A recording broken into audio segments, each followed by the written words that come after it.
kasih Tuhan. Kau sumber kemenangan kami. Kau gunung batu keselamatan hidup kami Bapa. Tiada satupun kata yang dapat melukiskan betapa indahnya kasih-Mu atas hidup kami Tuhan. Kami bersyukur Tuhan. Terima kasih Yesus. Berikan hatimu untuk Tuhan Bapak Ibu.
Bersyukur Bapa, Kau layakkan hidup kami.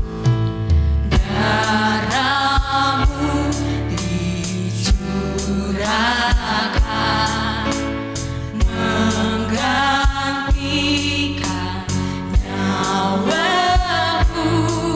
Kau mati biar ku hidup, bukti kasih-Mu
Terima kasih Tuhan Yesus, benar, sungguh tiada kata yang dapat mengungkapkan rasa syukur kami kepadamu.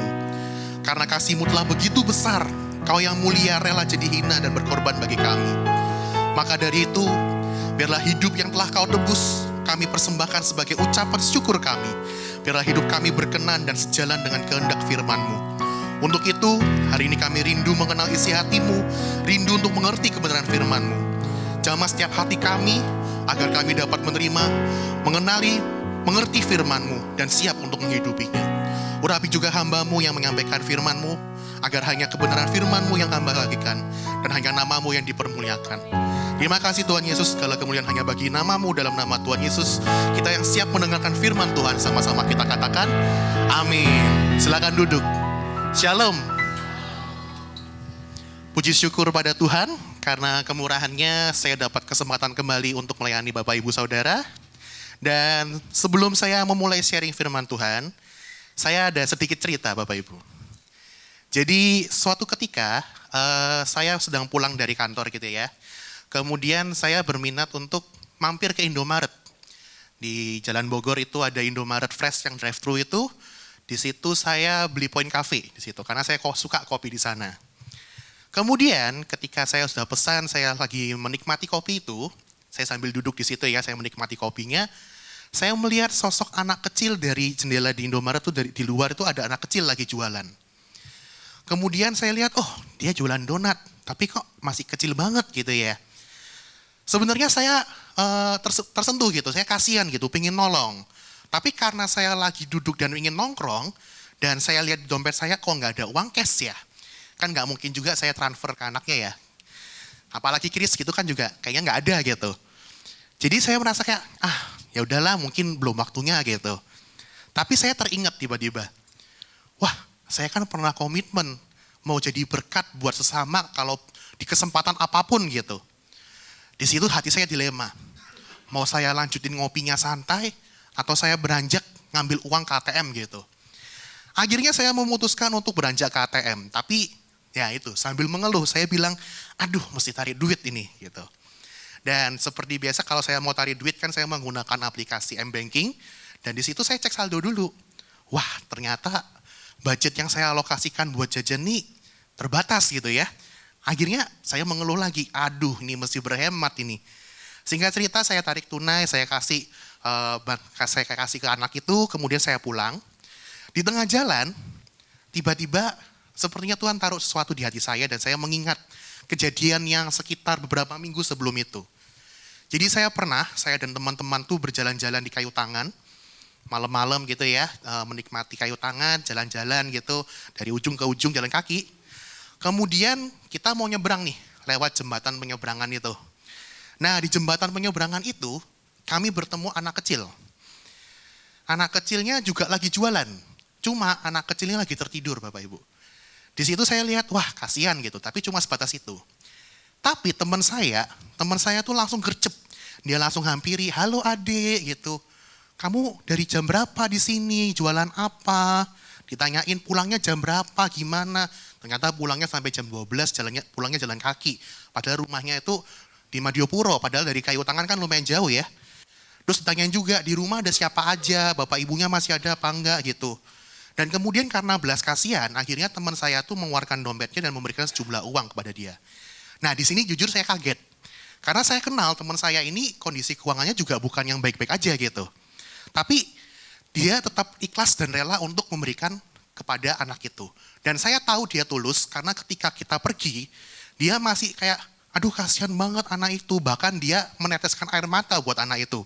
Dan gak cuma itu, dia bahkan ngajak, aduh gimana ya kalau misalnya mamanya sama adiknya belum makan di rumah gimana ya. Kita beli makan aja yuk buat dia gitu.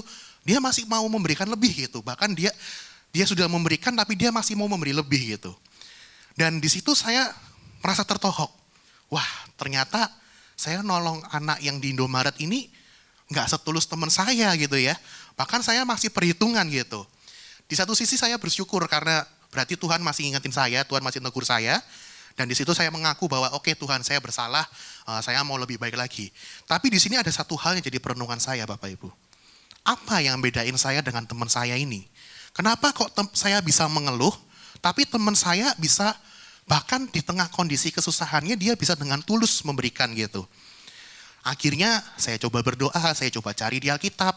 Saya temu jawabannya di Kolose 3 ayat yang ke-17. Boleh slide-nya? Nah, ini adalah ajaran Paulus Bapak Ibu di jemaat Kolose. Jadi ini satu perikop isinya tentang ajaran bagaimana kita hidup sebagai manusia baru. Kita manusia baru dimenangkan Kristus, amin? Amin ya, jadi ini harusnya juga berlaku buat kita. Kita lihat di ayat 17, kita baca, saya bacakan aja. Kolose 3 ayat 17, dan segala sesuatu yang kamu lakukan, dan dengan perkataan atau perbuatan, lakukanlah semuanya itu dalam nama Tuhan Yesus, sambil mengucap syukur oleh Dia kepada Allah Bapa kita. Nah, katanya apapun yang kita perbuat dan katakan, itu harus dalam nama Tuhan Yesus. Artinya apa? Artinya kita tuh menjadi perwakilan surga. Kita menjadi mewakili Yesus. Kemanapun kita melangkah, apapun yang kita lakukan, apapun yang kita ucapkan, sebagai pengikut Kristus, kita ini mewakili Kristus. Jadi, apapun yang kita lakukan, artinya kita harus memuliakan Tuhan. Dan untuk memuliakan Tuhan itu, kita melakukannya harus sambil mengucap syukur. Nah, di sini ternyata Bapak Ibu. Jadi, saya mendapati, oh ini yang kurang. Ternyata, saya belum benar-benar bersyukur dengan kondisi saya waktu itu. Sedangkan teman saya, dia bisa lebih bersyukur gitu. Jadi saya mendapatkan kesimpulan bahwa melakukan firman Tuhan itu ada dua cara. Bisa dengan ya karena terpaksa, karena disuruh, atau mungkin karena tuntutan pelayanan mungkin ya. Atau ya karena kita memang tulus mau melakukannya karena firman Tuhan yang suruh seperti itu. Karena kita tulus, karena kita telah lebih dulu diberkati Tuhan, maka kita mau memberkati. Yang membedakan adalah apakah ada hati yang bersyukur ketika kita mau melakukan firman Tuhan? Nah, ini yang jadi pertanyaan Bapak Ibu. Sebenarnya kalau dalam bersyukur itu, dasarnya kita tuh apa sih? Kenapa kok kita harus bersyukur gitu? Dan bersyukur seperti apa yang dimaksud? Kok sampai bisa berpengaruh dalam kita melakukan kehendak Tuhan? Dan apa sih manfaat kita bersyukur? Masa karena disuruh doang terus kita bersyukur tapi kita nggak dapat apa-apa gitu kan ya? Nah, inilah kenapa hari ini saya mau ngajak Bapak Ibu, kita mau belajar satu tema yang saya bawa, yaitu ilmu bersyukur. Nah, kita kupas dulu ya Bapak Ibu ya, dari bersyukur itu sendiri. Kita bahas apa alasan kita bersyukur dan sebenarnya bersyukur itu sendiri apa. Kita buka firman Tuhan di 1 Tesalonika 5 ayat 18. Terlihat ya Bapak Ibu ya. Nah, ini ayat yang familiar, bunyinya begini. Mengucap syukurlah dalam segala hal, sebab itulah yang dikehendaki Allah di dalam Kristus Yesus bagi kamu. Ternyata bersyukur itu kehendak Allah. Coba katakan Bapak Ibu, bersyukur itu kehendak Allah. 2, 3. Nah, Bapak Ibu sudah bilang sendiri ya, jadi sudah tahu bersyukur itu kehendak Allah, harus dilakukan. Kita coba kupas, ternyata ketika saya cari-cari, bersyukur dalam literatur aslinya ini menggunakan kata Euskaristio. Yang kata dasarnya itu Euskaristia.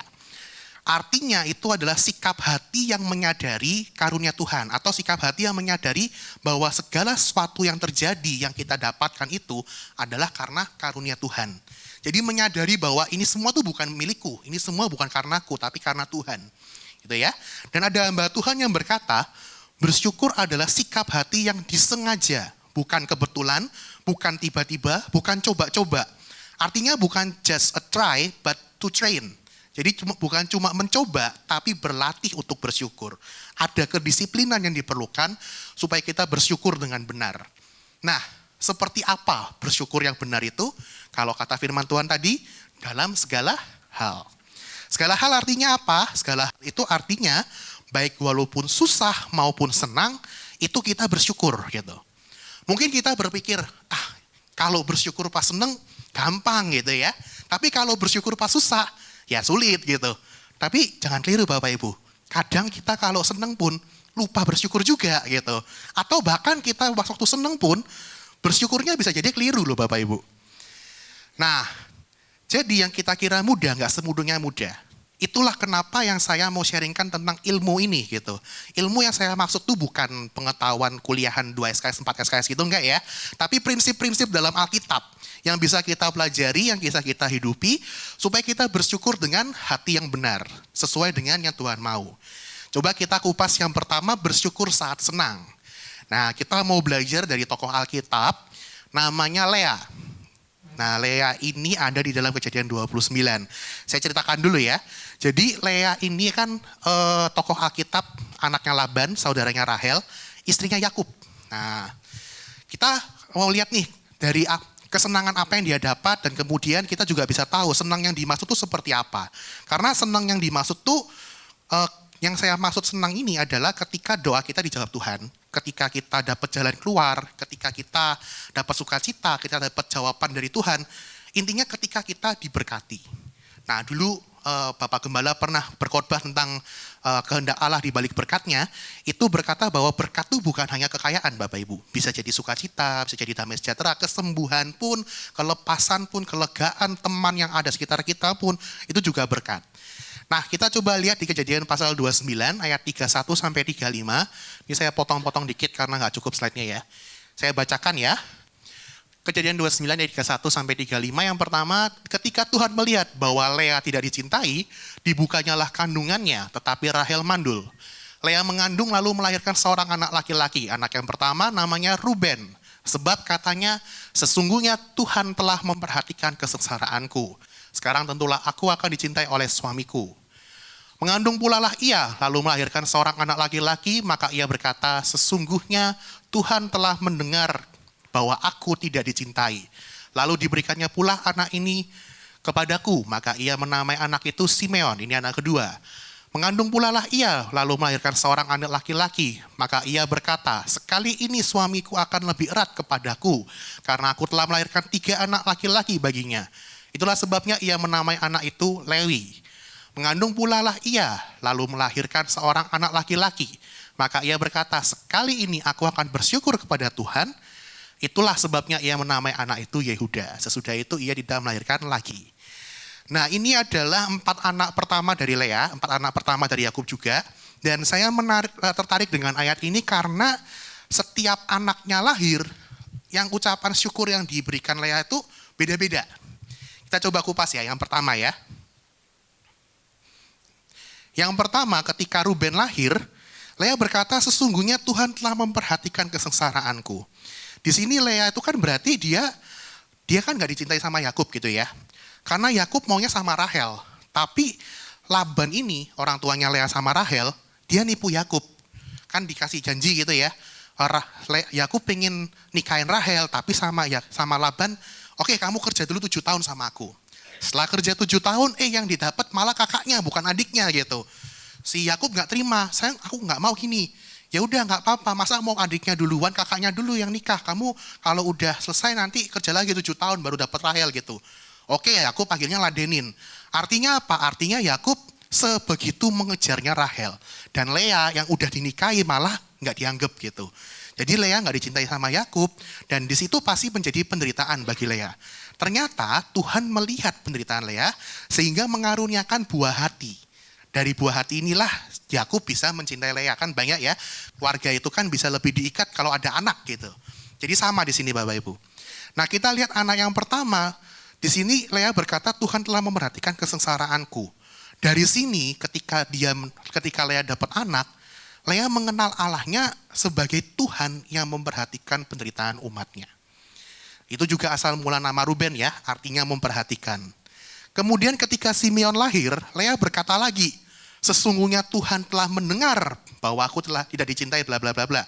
Artinya dia juga mengenal bahwa Allahnya, Tuhannya itu nggak cuma memperhatikan, nggak cuma melihat, tapi mendengar doa-doa kita. Mendengar apa yang kita keluhkan gitu. Dan yang ketiga, ketika Lewi lahir, Lea berkata, sekali ini suamiku akan lebih erat. Lewi artinya terikat. Nah, maksudnya di sini adalah keinginan Lea supaya Yakub lebih terikat dengan dirinya itu terkabul. Jadi di sini dari berkat yang ketiga ini, Lea mengenal Allahnya sebagai Tuhan yang mampu mengabulkan harapan. Dan terakhir ketika anak yang keempat lahir, Yehuda, Lea berkata, sekali ini aku akan bersyukur kepada Tuhan. Berkat yang diterima sama Lea ini membuatnya nggak lagi cuma lihat ke berkatnya doang, tapi dia melihat kepada sang pemberi berkatnya. Arti kata Yehuda adalah puji Tuhan. Nah, kadang Bapak Ibu, kalau kita dapat berkat ya, mungkin usaha kita tiba-tiba lancar, atau mungkin tiba-tiba kita dapat orderan besar, tiba-tiba kita mungkin naik jabatan atau apa gitu, kita malah fokus sama berkatnya. Kita malah, wah terima kasih Tuhan, aku dapat barang bagus nih, aku dapat rezeki gitu. Tapi kita kadang lupa untuk melihat ke pemberi berkatnya, mau apa gitu. Karena kan pasti ada maksud nih, ada kehendak Allah di balik berkatnya itu. Seperti yang Bapak Gembala sampaikan. Berkat yang Tuhan beri adalah untuk kita semakin mengenal kehendak Tuhan. Amin. Amin ya. Maka dari itu ilmu bersyukur yang pertama, bersyukur adalah saat berkat yang kita terima membuat kita semakin mengenal sang pemberi berkat. Gitu. Jadi kalau kita bersyukur itu bukan cuma di mulut aja Bapak Ibu. Bukan kayak pas dapat berkat, dapat rezeki, nah gini dong, kok nggak dari dulu gitu. Itu namanya ngatur Tuhan Bapak Ibu. Apalagi kalau misalnya, kok cuma segini Tuhan gitu. Nah itu namanya ngatur, karena Tuhan pasti udah memberikan apa yang terbaik.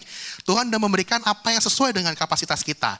Misal kita minta rezeki gitu, Tuhan aku butuh 10 juta nih buat bayar uang kuliah, misal kayak gitu ya. Nah tiba-tiba Tuhan kasihnya 10 juta pas gitu. Tuhan kok cuma 10 juta, lebihannya mana? Nah, kayak gitu tuh namanya ngatur Tuhan Bapak Ibu. Nah jadi kita bersyukur harusnya bukan fokus sama berkatnya, tapi fokus, oh ternyata Tuhan mendengarkan permohonanku. Ternyata Tuhan mampu menolongku. Itu yang harusnya kita menjadi fokus bersyukur kita ketika kita dapat berkat. Bukan fokus sama berkatnya. Karena kalau kita fokus sama berkatnya, kita akan susah untuk bersyukur kalau kita belum terima berkat Bapak Ibu. Kalau kita cuma lihat berkatnya aja, kalau pas berkatnya nggak ada ya kita nggak bisa bersyukur. Tapi kita harus lihat sang pemberi berkat, supaya ketika kita nggak dapat berkat pun kita juga bisa bersyukur. Nah ini sekarang kita masuk ilmu bersyukur yang selanjutnya, yaitu bersyukur saat susah. Nah bersyukur saat susah yang dimaksud adalah bersyukur saat bergumul ketika menghidupi kebenaran firman Tuhan. Maksudnya seperti apa? Bentuk bergumulan seperti apa yang kira-kira terjadi ketika kita melakukan firman Tuhan? Pergumulannya bisa macam-macam. Dari yang kecil sampai yang besar. Bisa bentuk pengorbanan, bisa bentuk penderitaan, apapun. Contohnya, nggak perlu jauh-jauh, kita melakukan pengorbanan hari ini Bapak Ibu. Hari ini kita harus bangun pagi, kita ikut ibadah. Padahal mungkin teman-teman kita ada yang sedang menikmati Car Free Day di Jalan Ijen. Ada yang pernah ikut Car Free Day Bapak Ibu? Kalau saya nggak pernah Bapak Ibu, karena setiap minggu saya di sini, gitu ya. Dan di tempat kerja Bapak Ibu, mungkin juga ada yang pernah merasakan ya, saat yang lain bisa, wah senggol sana, senggol sini, nilep duit, supaya bisa cepat naiknya. Atau fitnah, melakukan fitnah dan lain-lainnya. Tapi kita harus bersusah payah merangkak dari bawah dengan cara yang benar, dengan cara yang adil. Karena apa? Karena kita mau pegang firman Tuhan. Atau bahkan lebih parahnya lagi, bisa jadi ada orang yang menderita karena nggak mau kompromi, nggak mau diajak sekongkol. Ayo udah, pinjam namamu, nanti biar cair duitnya gitu. Enggak, aku nggak mau, aku itu dosa, saya nggak mau. Allah sok suci lu gitu. Akhirnya malah dikucilkan. Dan itu adalah penderitaan-penderitaan yang sederhana Bapak Ibu. Bahkan di luar sana ada banyak anak-anak Tuhan yang nyawanya terancam hanya karena mau baca Alkitab aja. Jadi sebenarnya pergumulan yang kita hadapi itu bukan pergumulan karena kita lakukan sendiri. Bukan karena konsekuensi kita. Tapi pergumulan yang ketika kita mau lakukan firman Tuhan, kok ternyata susah ya gitu. Nah kalau kondisinya seperti ini, kira-kira apakah kita masih bisa bersyukur Bapak Ibu?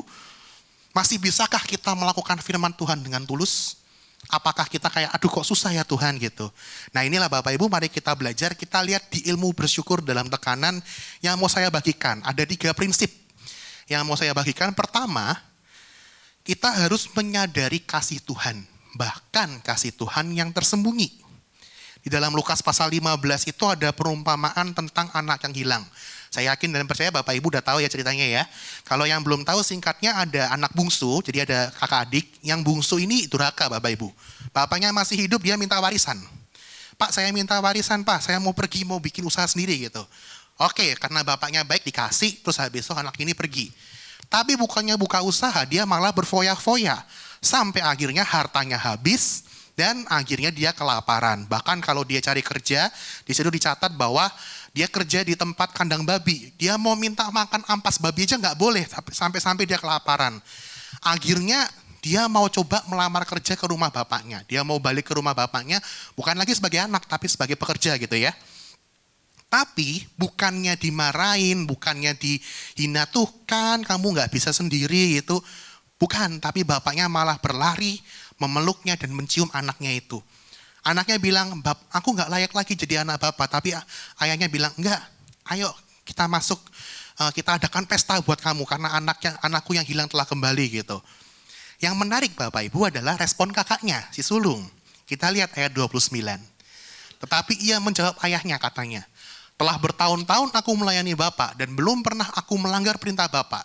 Tetapi kepadaku belum pernah Bapak memberikan seekor anak kambing untuk bersukacita dengan sahabat-sahabatku. Pernah jadi si sulung Bapak Ibu.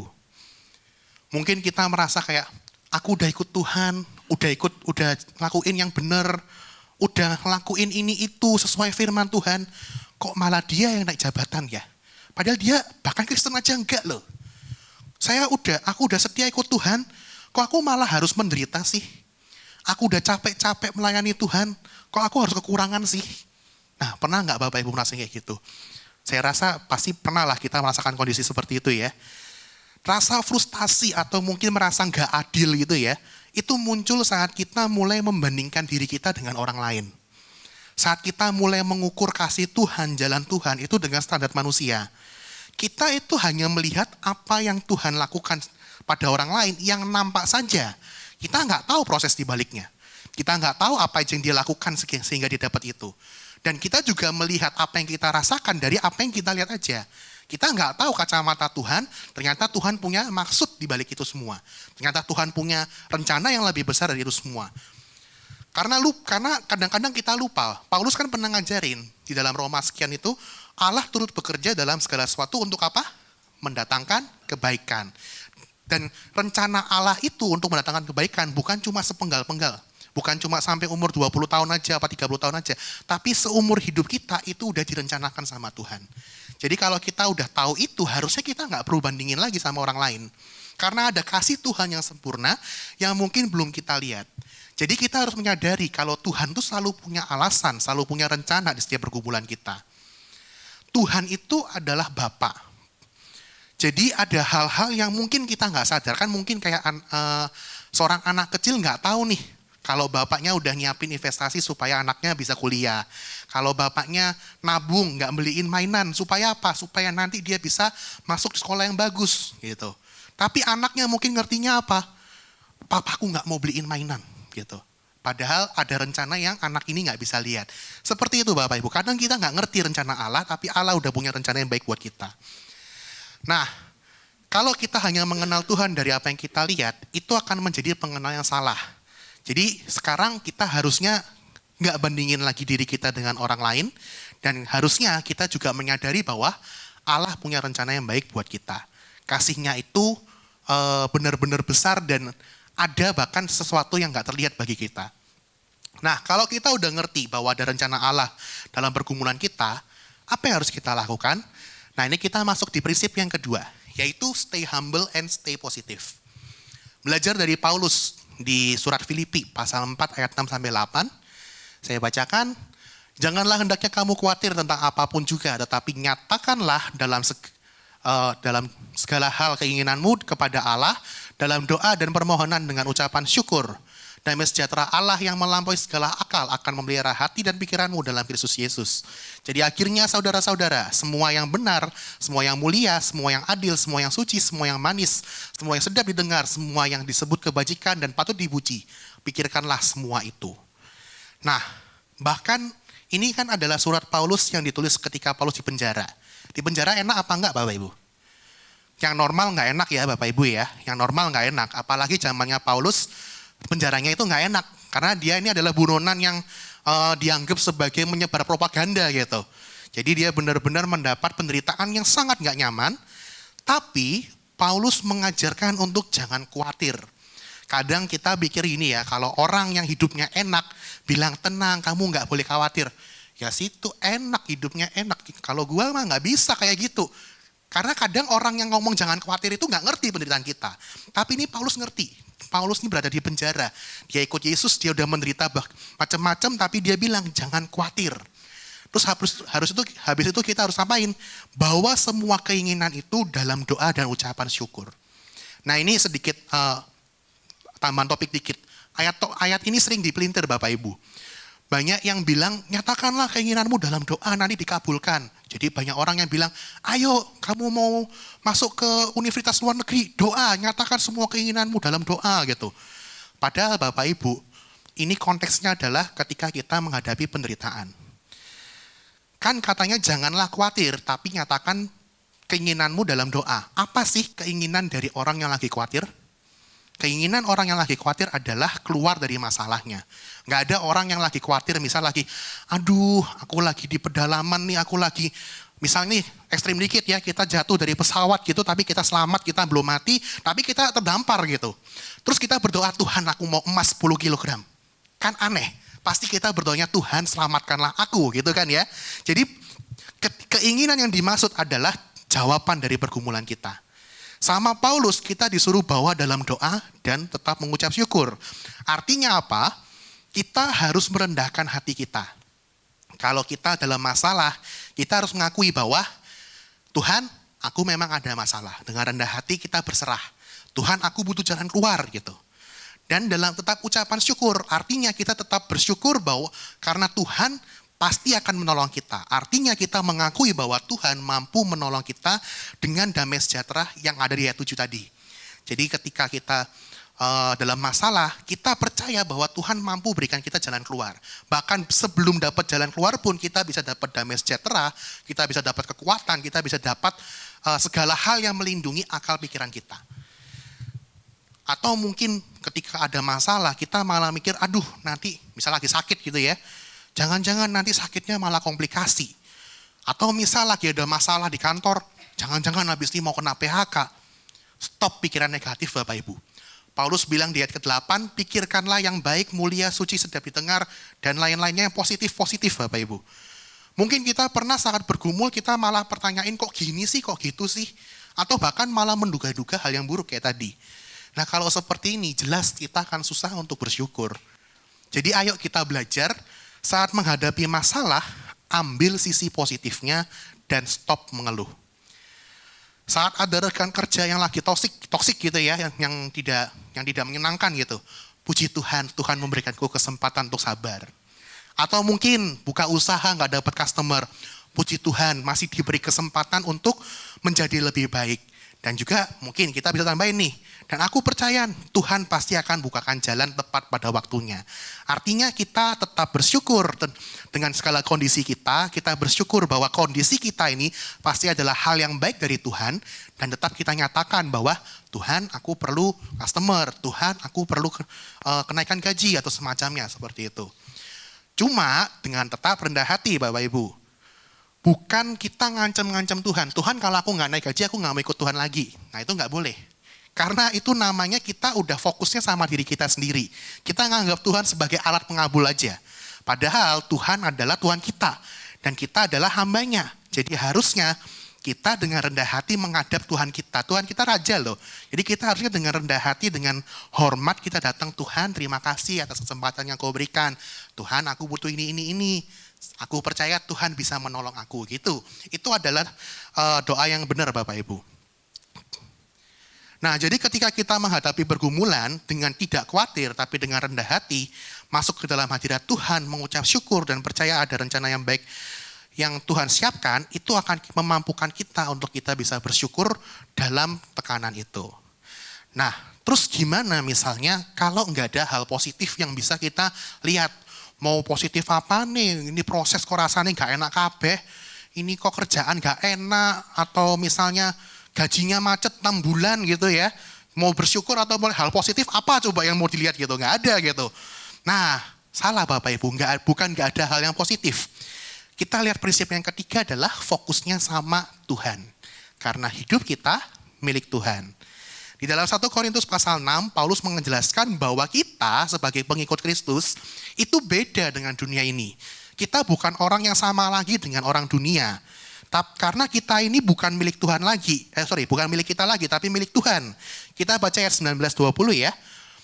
Atau tidak tahukah kamu bahwa tubuhmu adalah bait Roh Kudus yang diam di dalam kamu, Roh Kudus yang kamu peroleh dari Allah, dan bahwa kamu bukan milik kamu sendiri. Sebab kamu telah dibeli dan harganya telah lunas dibayar. Karena itu muliakanlah Allah dengan tubuhmu. Hidup kita telah dibayar lunas Bapak Ibu. Alasan kita bersyukur yang paling dasar adalah Kristus telah berkorban buat kita. That's it. Nggak ada alasan buat kita untuk nggak bersyukur. Seperti pujian tadi yang kita naikkan, nggak ada kata yang bisa ungkapkan kita untuk bersyukur, betapa kita bersyukur. Karena apa? Yang kita syukuri harusnya yang paling utama adalah pengorbanan Kristus. Tuhan yang begitu besar, dia rela jadi manusia, rela menanggung dosa kita loh. Harusnya Tuhan kalau nyiptain manusia yang berdosa, manusia mau dihukum, ya dia bebas. Nggak usah ngelakuin apa-apa juga bisa, tapi dia milih buat nyelamatin kita. Itu adalah satu hal besar yang harusnya kita syukuri. Jadi kalau dibilang, gak ada yang bisa disyukuri dalam hidupku. No, salah. Tuhanmu hadir gitu. Tuhanmu tuh udah berkorban buat kamu gitu. Jadi itu adalah hal pertama yang bisa kita syukuri. Yang kedua, kita tahu kalau hidup kita adalah milik Tuhan. Artinya segala hal dalam hidup kita ada dalam tangan Tuhan. Artinya semua hal yang kita lakukan itu Tuhan tahu. Dan Tuhan juga tahu apa yang kita butuhkan. Jadi kita kalau bergerak dalam kehendak Tuhan, kita harusnya cukup fokus sama Tuhan. Dan kita ketahui bahwa Tuhan itu ada bersama-sama dengan kita sebagai pemilik hidup Anda dan saya. Kalau kita menyadari ini, kita nggak perlu lagi nih bandingin hidup kita dengan orang lain. Sebenarnya itu kurang tepat Bapak Ibu kalau kita bersyukur harus bandingin diri dengan orang lain dulu. Kan kata orang, bersyukur karena ada loh orang yang lebih menderita dari kamu. Coba lihat orang di luar sana nggak punya rumah, nggak punya pekerjaan. Nah terus orang-orang yang nggak punya rumah, nggak punya pekerjaan nggak bisa bersyukur gitu. Kan nggak boleh, kita nggak boleh banding-bandingin diri kita dengan orang lain. Masing-masing punya rencana Tuhan masing-masing gitu. Jadi kalau misal kita mau bersyukur, bukan kita melihat orang lain dulu, tapi kita fokus sama diri kita, fokus sama Tuhan, kita sadari bahwa, oh Tuhan ini memiliki hidupku, Tuhan ada bersama-sama denganku, jadi kita cukup fokus sama Tuhan. Gimana cara kita fokus sama Tuhan? Di ayat 20 katanya, muliakanlah Allah dengan tubuhmu. Artinya, kita harus masuk dalam hadirat Tuhan, kita bangun hubungan dengan Tuhan, kita makan firman-Nya tiap hari, kita terus melekat sama Tuhan sehingga apa? Akhirnya kita bisa fokus terus apa yang Tuhan mau. Nah, ada dua hal yang saya percaya terjadi kalau kita udah fokus sama Tuhan. Yang pertama, kita lupa sama masalah kita. Dan yang kedua, Tuhan pasti bekerja menolong kita dalam masalah itu. Jadi, ilmu bersyukur yang kita dapatkan adalah, bersyukur adalah di saat kita menderita karena firman Tuhan, tapi kita tetap memilih untuk tetap fokus sama Tuhan. Meski menurut dunia rasanya nggak adil, kita bisa tetap lihat positifnya gimana. Dan dengan rendah hati kita berserah kepada Tuhan, percaya kalau Dia mampu menolong kita. Tentunya kita tetap harus mengingat bahwa kebaikan Tuhan yang kita alami itu nyata. Bahkan kebaikan yang paling besar, pengorbanannya itu juga nyata. Dan itu buat kita semua. Nah, sebagai penutup, kita apa sih yang kita dapat dari bersyukur? Tujuannya apa sih kita bersyukur? Yang paling utama pasti melakukan kehendak Allah Bapak Ibu. Karena tadi kan dibilang bersyukur itu adalah kehendak Allah. Tapi ternyata nggak cuma sebatas perintah, ada manfaat yang indah yang kita peroleh. Seperti Lea, dengan bersyukur kita bisa semakin mengenal Tuhan yang kita sembah. Seperti Paulus, dengan ucapan syukur kita bisa berserah kepada Tuhan dan mendapat kekuatan dalam pergumulan. Yang tentunya semakin kita mengenal Tuhan, semakin kita fokus sama Tuhan, kita akan semakin mengerti Tuhan tuh mau apa sih, kita akan semakin mengerti Tuhan tuh punya rencana apa sih, dan akhirnya kita bisa mampu untuk menjalani kebenaran firman Tuhan dengan lebih tulus. Jadi Tuhan menghendaki kita untuk bersyukur dalam segala hal Bapak Ibu, baik dalam senang maupun susah, saat kita memahami dan mengimplementasikan ilmu atau prinsip bersyukur menurut Alkitab ini, nggak mustahil buat kita bersyukur bahkan di dalam tekanan yang paling berat sekalipun. Ingat selalu bersyukur adalah sikap hati yang perlu dibiasakan. Saat kita terbiasa bersyukur, kita akan semakin mengenal Tuhan dan tulus dalam melakukan kebenaran firman Tuhan. Itu aja, saya undang singer untuk maju, kita akan naikkan satu pujian untuk meresponi firman yang telah kita terima pada hari ini.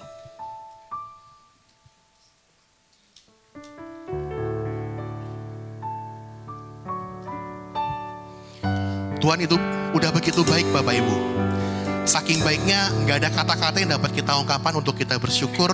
Tapi kali ini saya mau ngajak untuk kita berkomitmen. Kita mau tetap bersyukur. Meski dunia gak sejalan, meski dunia gak peduli sama kita. Kita mau tetap untuk bersyukur. Dengan hati yang berserah kita katakan, ku bersyukur selalu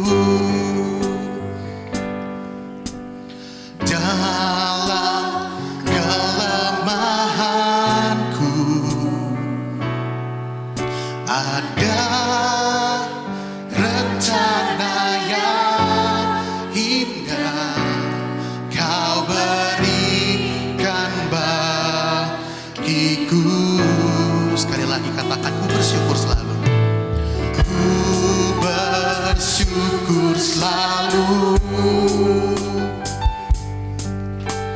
dalam kelemahanku, ada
lagi dari awal kita nyanyikan sebagai bentuk komitmen kita dan doa kita kepada Tuhan.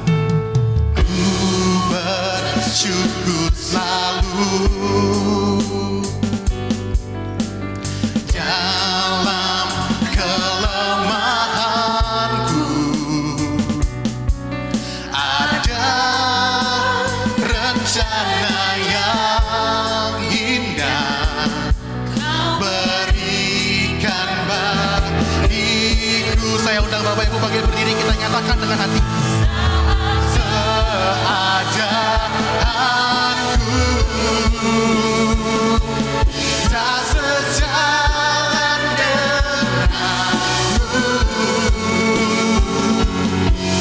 tetap hatiku bersyukur, Kau Tuhan yang terbaik.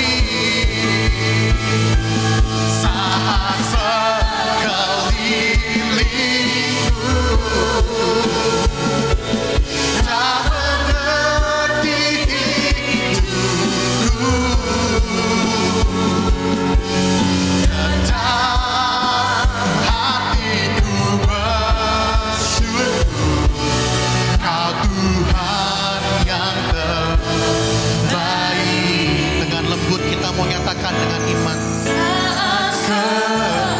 Keadaanku, benar Bapa, Tak sejalan denganmu, kami mau tetap bersyukur Bapa.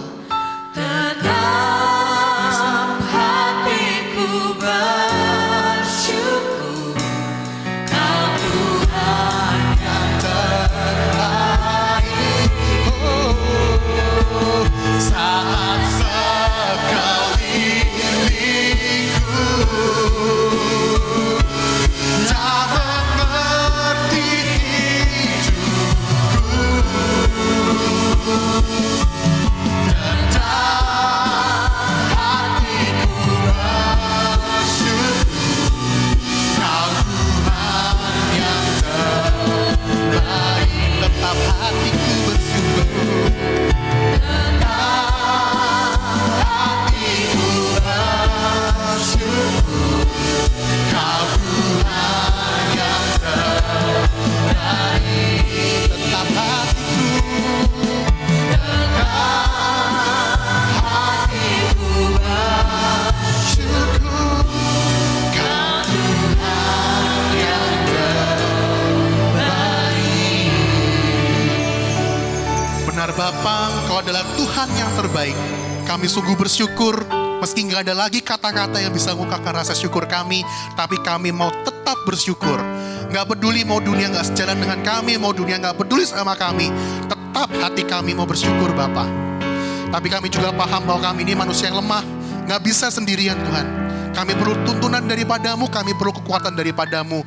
Dari setiap kami yang menerima firman-Mu hari ini, Engkau berikan kami hati yang baru, yang mampu untuk tetap bersyukur, yang mau fokus kepadamu, dan yang mau mengerti isi hati-Mu. Sehingga kami mampu melakukan apa yang menjadi kebenaran firman-Mu. Terima kasih Tuhan Yesus, hamba-Mu telah selesai berbicara, tapi firman-Mu biarlah kekal selama-lamanya, berakar kuat dalam hati kami masing-masing dan dapat kami hidupi selalu. Terima kasih Tuhan, sungguh Engkau baik, semua kemuliaan dan syukur hanya bagi nama-Mu. Dalam nama Tuhan Yesus sama-sama kita katakan, amin. Silakan duduk Bapak Ibu, kita akan mendengarkan pengumuman.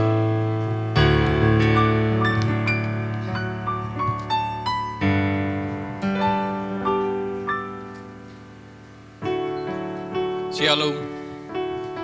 Terima kasih buat Nando yang telah menyampaikan sebagian isi hati Tuhan pagi ini lewat kebenarannya. Tuhan Yesus memberkati Nando. Saya langsung kepada pengumuman bagi saudara yang ingin memberikan persembahan, bisa mengambil amplop yang ada di depan saudara dan memasukkannya ke kotak persembahan di pintu keluar setelah ibadah ini selesai. Dan ibadah online dapat diakses sekitar nanti pukul 1 siang. Untuk linknya akan diinformasikan melalui grup WA gereja. Dan untuk membangun keintiman dengan Tuhan, gereja mengajak semua jemaat untuk menyembah Tuhan di rumah masing-masing setiap pukul 8 malam. Saudara bisa mengajak seluruh anggota keluarga untuk terlibat di dalam penyembahan. Dan doa malam diadakan seperti biasa hari Rabu pukul 7 malam dan dimohon hadir 15 menit sebelumnya. Dan Komsel GB Hope, boleh Bapak Ibu Saudara sekalian lihat di tayangan LED di depan jadwalnya. Mari kita bangkit berdiri, kita tutup ibadah pagi ini dengan doa. Bapa di dalam surga, terima kasih Tuhan. Tak henti-hentinya kami bersyukur Tuhan buat setiap waktu, kesempatan yang masih Engkau berikan bagi setiap kami. Untuk kami dapat berhimpun dalam keadaan yang baik di tempat ini. Bersuka cita memuji, menyembah-Mu, merasakan hadirat-Mu, sentuhan dan jamahan-Mu. Kami bersyukur buat firman-Mu Tuhan pagi ini. Makasih Tuhan Yesus. Beri kami, ajar kami punya hati yang senantiasa bersyukur. Biarlah itu menjadi kerinduan setiap hati kami Tuhan. Karena itu juga menjadi kerinduan hati-Mu Bapa. Makasih Tuhan Yesus, kami bersati berdoa untuk Saudara Nando. Pakai Tuhan hidupnya, bentuk hatinya, seturut yang Kau mau Tuhan. Perlengkapi lebih lagi Tuhan. Beri api yang penginjilan yang senantiasa berkobar-kobar di dalam hidupnya. Rindu bagi jiwa-jiwa Tuhan yang belum diselamatkan. Langkahkan kakinya Tuhan, hidup di dalam setiap jalan-Mu. Jadi saksi berkat untuk kemuliaan-Mu. Kami berdoa bersehati buat gembala kami Pak Hari. Pakai beliau lebih lagi di dalam pengembalaannya Tuhan, di dalam pelayanannya. Hati hamba, hati Bapa senantiasa melekat di dalam hati dan hidupnya. Memimpin seluruh umat-Mu di tempat ini. Seluruh pelayan Tuhan di tempat ini menjadi pribadi yang Kau mau. Berkati istri serta anak-anaknya. Berkati seluruh umat-Mu GBU, pelayan-pelayan Tuhan yang melayani di tempat ini. Jadikan kami alat Tuhan di akhir zaman ini, menuai jiwa-jiwa bersama kasih-Mu. Kami minta Roh Kudus terus berkarya atas hidup siap kami. Pakai hidup kami Tuhan. Makasih Tuhan Yesus, kami berdoa untuk Indonesia. Melepas berkat atas bangsa ini, nyatakan Tuhan kemuliaan-Mu, hujani Indonesia dengan pertobatan serta keselamatan yang daripada-Mu Tuhan. Berkati segenap pemimpin-pemimpin bangsa ini di dalam pengambilan keputusan dan kebijaksanaannya. Hikmat Engkau taruh dalam hidupnya, agar setiap keputusan yang dibuat boleh mensejahterakan seluruh Indonesia. Berkati persembahan kami Tuhan. Sebentar kami boleh pulang, kami rindu diberkati oleh Engkau Tuhan. Mari kita angkat tangan kita. Diberkatilah Engkau berlimpah-limpah dengan segala yang terbaik dari Allah Bapa, kasih-Nya yang sempurna dalam Yesus Kristus, serta kekuatan, pertolongan dan penghiburan dari Roh Kudus memampukan Engkau untuk hidup dalam segenap kehendak Allah. Kita yang sudah mendapatkan semuanya itu sama-sama kita katakan amin. Selamat siang, Tuhan memberkati.